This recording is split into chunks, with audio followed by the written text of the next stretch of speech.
In today's video, I'm going to teach you how to add shapes to a mind map in draw.io for Confluence. To begin, open Confluence and create a new page so you have a clean space to work. With your page ready, open your draw.io mind map. You'll see your canvas in the center, the shape library on the left, and when you hover over a topic in the mind map, small blue directional arrows appear around that shape. Those arrows are the quickest way to grow your map in the right direction while keeping the structure neat. Let's start with adding subtopics and sibling topics using those arrows. Hover over any existing topic until the blue arrows show up. Click the left or right arrow to add a subtopic branching out horizontally from the selected shape. This keeps your hierarchy tidy and helps your map expand in a balanced way.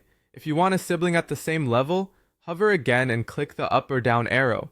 That places a new topic beside the current one without changing the parent-child relationship. If the new topic lands slightly off, you can nudge it or let draw.io's snapping guides help align things as you go. Now, if you'd like to introduce a specific visual style, add a shape directly from the library.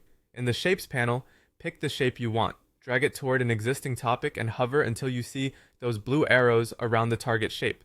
Drop your shape right on top of the arrow that points where you want the new branch to go.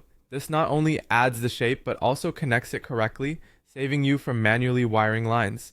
When you need to add several branches quickly at the same level, use the shortcut. Hold Shift and Alt on Windows, or Shift and Option on a Mac, and press the arrow key to create multiple branches fast. You can also hold those keys while dragging a shape from the library onto a directional arrow to replicate the action with your chosen shape. If you want to change how a topic looks without rebuilding connections, replace the shape. Click the shape you want to update, then drag a new one from the library directly over it. When a blue circle appears on the existing shape, release to swap it out. Your text and links stay intact. For multiple replacements, select all the shapes you want to change. Shift-click or drag a selection box, then drop the new shape over the selection to update them in one move. That's it. You now know how to add, style, and replace shapes efficiently in a draw.io mind map inside Confluence.